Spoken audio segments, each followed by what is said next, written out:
लगी है आग फूलों को, चमन में कौन बोलेगा। अभी जिंदा हो तुम तो बोलो, कफन में कौन बोलेगा।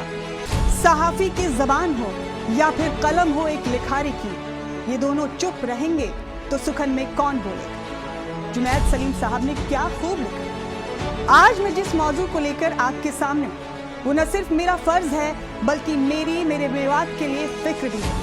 आज बात होगी मेवात में 20-20 की रफ्तार से बेलगाम खुल रहे बूचड़ खानों की, जिन्होंने हमारे मेवातियों की जिंदगी को नासूर बना दिया।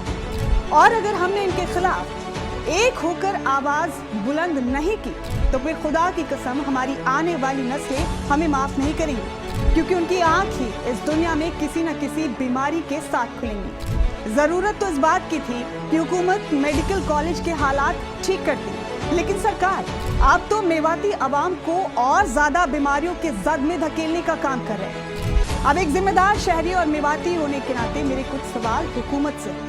लगभग 15 से 20 बूचड़खाने खुल गए और 100 के करीब पाइपलाइन में। आखिर क्यों हुकूमत ने इनको बेलगाम खोलने की छूट दे रखी है?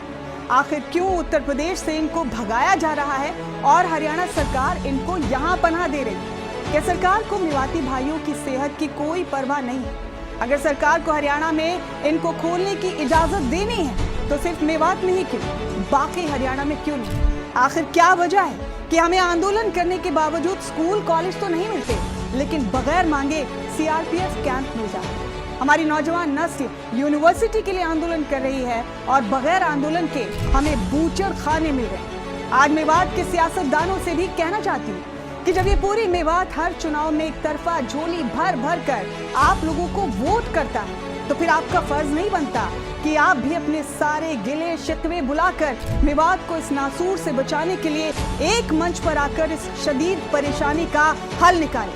ख्याल रखिएगा कि 21वीं सदी है। अब मेवात का बच्चा बच्चा बेहद बेदार और जागरूक है। अगर आप इस मुद्दे पर मेवात की आवाज नहीं बने तो खुदा की कसम आने वाले वक्त में मेवात के लोग आपकी आवाज सुनने से इनकार कर देंगे।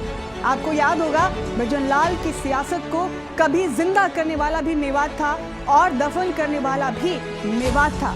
मुझे अपने इलाके के लोगों से ये कहना है कि अगर आपके नेता आपकी आवाज नहीं बनते हैं तो आप खुद अपने इलाके की आवाज बने। आपके और हमारे लिए कुछ भी नामुमकिन नहीं है, लेकिन अपनी मर्यादाओं और कानून के दायरे में रहकर। मेवात में चल रहे बूचड़ खाने हमारे गाँव की हवा और बच्चों की सेहत खराब कर रहे हैं। बूचड़ खानों से निकलने वाले गंदे पानी और वध के बाद पशुओं का खून मेडिकल लिहाज से डंप नहीं हो रहा है। इस वजह से इलाके में गंदगी फैल रही है, खेत खराब हो रहे हैं, आसपास बदबू का आलम है और अब तो लोगों को सांस लेने में भी दिक्कत पेश आ रही है। इन लगातार खुलते बूचड़ खानों के मुमकिन नतीजे और भी ज्यादा खतरनाक हो सकते हैं।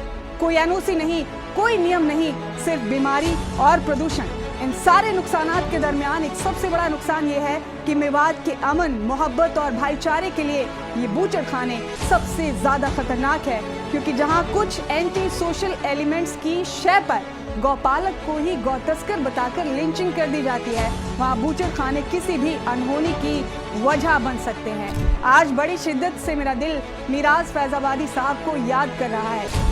यार मक्तल से बहरहाल गुजरना होगा, बच गए हम तो किसी और को मरना होगा। टाल देने से कहीं मसला हल होता है क्या? एक ना एक दिन तो कोई फैसला करना होगा। अगली नस्लों को तबाही से बचाने के लिए जो भी करना है इसी नस्ल को करना होगा।